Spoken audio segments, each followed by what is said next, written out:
కేవలం pilot project football కాన్స్టిట్యూన్సీకి parliament నియోజకవర్గాన్ని నేను పార్లమెంట్ నియోజకవర్గానికి కూడా ఎంపీకి కూడా చెప్పాను అనుసంధానం చేసుకోమని. ఆయన కూడా వర్కౌట్ చేస్తున్నాడు. పార్లమెంట్కి చేస్తాం. 7 సెగ్మెంట్స్ కూడా వాళ్ళ ముందుకు వస్తే వాళ్ళు కూడా మాట్లాడి ముందు ఎక్కడ దగ్గర స్టెబిలైజ్ కావాలి, ప్రాసెస్ కూడా ఎస్టాబ్లిష్ కావాలి. ముందే పెట్టామనుకోండి అందరూ కన్ఫ్యూజన్లో ఇది చేసి రేపు రాబోయే సక్సెస్ కాదని చెప్పి వాళ్ళే కార్డు పడేస్తారు.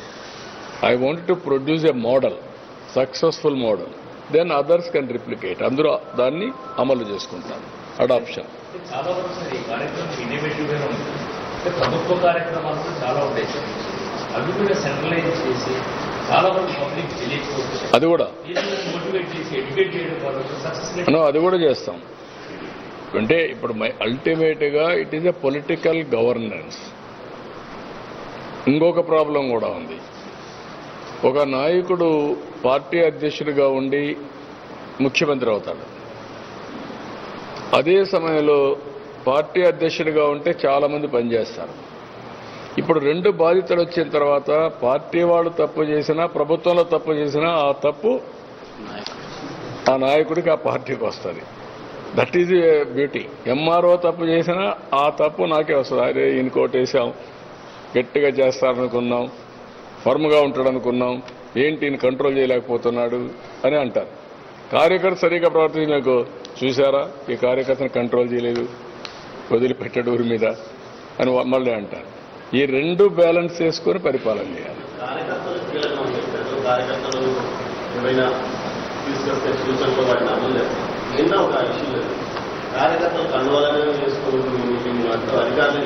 ఏని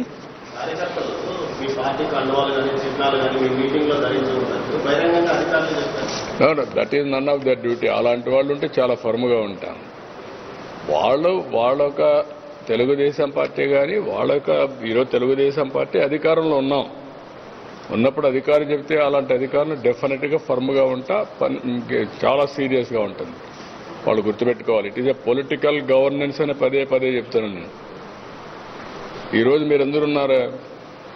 లాస్ట్ టైం మా కార్యకర్తలు ఇంటింటికి పోయి సూపర్ 6 కార్యక్రమాలు చెప్పారా లేదా? నమ్మించారా లేదా? ఓట్లేస్తే వచ్చామా లేదా? వచ్చేనాక నేను ముఖ్యమంత్రి అయ్యాను. ముఖ్యమంత్రి అవుతాన్ని ట్రాన్స్ఫర్ చేసి సిఎస్ను కూడా ట్రాన్స్ఫర్ చేసే అధికారం నాకు ఉందా లేదా? మరి దట్ ఈస్ ది డెమోక్రసీని అర్థం చేసుకోవాలి. ఆఫీసర్లు కూడా తప్పు చేయకూడదు.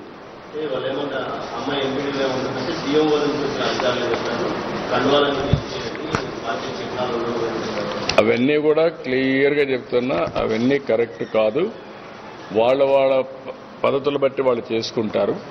కానీ ఓవరాల్గా పార్టీ వాళ్ళు ఉంటారు, ప్రజలు ఉంటారు, న్యూట్రల్స్ ఉంటారు, అవతల వాళ్ళు ఉంటారు. అందరికీ న్యాయం చేయడం ముఖ్యమంత్రిగా నా బాధ్యత. కానీ తెలుగుదేశాన్ని మర్చిపోతే మళ్ళా నేను ముఖ్యమంత్రిగా ఉండాలి కదా, ఓటు అడగాలి కదా పోయేసేళ్ళు.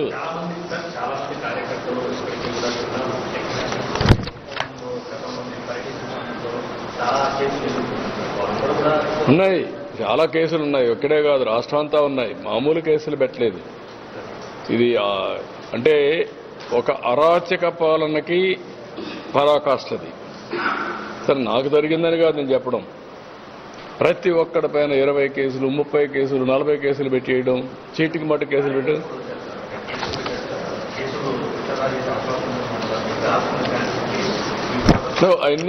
అన్నీ ఉన్నాయి. చట్టపరంగా ఏమేమి ఉన్నాయో అవన్నీ చేస్తాం. ఇప్పుడు మీ మీద ప్రెస్ వాళ్ళ పైన పెట్టారు, నేను అధ్యయనం చేస్తున్నా. ప్రెస్ వాళ్ళ పైన పెట్టిన కేసులన్నీ కూడా ఒక జీవోని ఇష్యూ చేసి తీసేస్తాం. 5 ఏళ్లలో ఎక్కడ ప్రెస్ వాళ్ళ పైన పెట్టినా ఆ కేసులను రద్దు చేస్తాం.